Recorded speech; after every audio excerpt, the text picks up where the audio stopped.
ಜಾತಿಹೀನನ ಮನೆಯ ಜ್ಯೋತಿತಾಹೀನವೇ, ಜಾತಿ ವಿಜಾತಿಯನ ಬೇಡ, ದೇವನೊಲಿದಾತ ಜಾತ ಸರ್ವಜ್ಞ ಅನ್ನುವಂಥದ್ದು ನಾವು ಹೇಳಿದ್ದೇವೆ.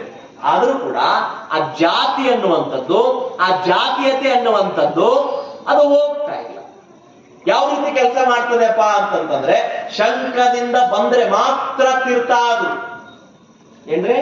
ಶಂಕದಿಂದ ಮಾತ್ರ ತೀರ್ಥ, ಬಂದ್ರೆ ತೀರ್ಥ.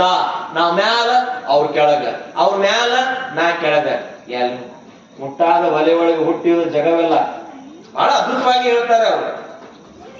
ಮ್ಯಾಲನವ್ರು ಅಲ್ಲೇ ಹುಟ್ಟ್ಯಾರ, ತೆಳಗನವರು ಅಲ್ಲೇ ಹುಟ್ಟ್ಯಾರ. ಏನಾದ್ರೂ ಮೇಲ್ವರ್ಗದವರು, ಮೇಲು ಕುಲದವರು ಅನ್ನುವಂಥವ್ರು ಕಪ್ಪೆ ಮಳೆಯಾಗ ಉದುರಿದ್ರೆ ಹೇಳ್ರಿ, ಉದುರೋದಿಲ್ಲ ಯಾರು ಕೂಡ. ತಾಯಿಯ ಗರ್ಭದಿಂದಲೇ ಬರಬೇಕು. ಹುಟ್ಟಿದ 13 ದಿವಸ ಗೊತ್ತಾಗ್ತದೆ ಜಾತಿ ಎನ್ನುವಂಥದ್ದು. ಎಷ್ಟು ದಿವಸಕ್ರಿ?